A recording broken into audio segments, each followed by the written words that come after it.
სალამი, მინდა ნარკოდამოკიდებულ ადამიანებს ჩემი რაღაცა რჩევები გაგიზიაროთ, რომელიც მე გამომადგა გამოთხიზლებისას და შემდეგ ეხლაც ვიყენებ ამ რაღაცებს. პირველ რიგში მინდა გითხრათ, რომ ყველაზე მთავარი მე რაც მგონია არის, რომ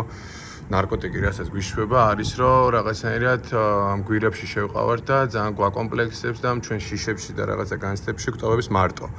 და ჩემი რჩევა იქნება მეგობრებო, რომ ამაზე საუბარი დაიწყოთ. არ აქვს მნიშვნელობა ცოლი იქნება, ქმარი იქნება თუ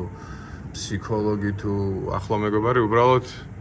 რავი, აი ძალიან გირჩევთ გულით, რომ ვიღაცებს ამაზე ელაპარაკოთ, რომელიც შემდეგ გადაიზრდება იმაში, რომ ნენელა აღიარებთ საკუთარ თავთან ამ დამოკიდებულებას და დაიწყება გამოჯამრთელება და რაღაცნაირად მინდა, რომ ეს გულწრფელი ჩემი რჩევა მიიღოთ და დაიწყოთ საუბარი ადამიანებთან ამ ყველაფერზე და გარეთ გამოვიტანოთ ჩვენი შიშები, სევდები და შფოთვები და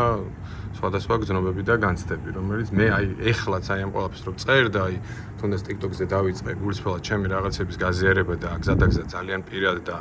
ნამდვილ რაღაცა ემოციებს გაგიზიარებთ, აი ეხლაც ამ ვიდეოს რო წერ და ამ ყველაფერს ავტვირთავ, აი ესეც აი ძალიან მეხმარება მე აი ეხლაც თითქმის 3 წელია რაც გამოფრიზდა ნარკოტიკების გარეშე ვცხოვრობ და ძალიან მეხმარება ამ ყველაფერზე საუბარი თქვენთანაც, სხვა ადამიანებთანაც, მეგობრებთან, ფსიქოლოგთან თუ რა უბრალოდ თუნდაც რა შეიძლება იყოს სადღაც მიდიოდე და ტაქსის ღოლს გაუზიარო გულწრფელად რაღაცეები რა.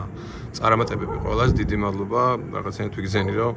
დაინტერესება აქ ამ ყველაფერს და ამისთვის უღრმესი მადლობა და ჩემთვის დიდი мотиваცია და გზადაგზა კარგ და საინტერესო ვიდეოებს შემოგთავაზეთ. წარმატებები ყველას და გისურვებთ ჯანმრთელობას და სიმშვიდეს.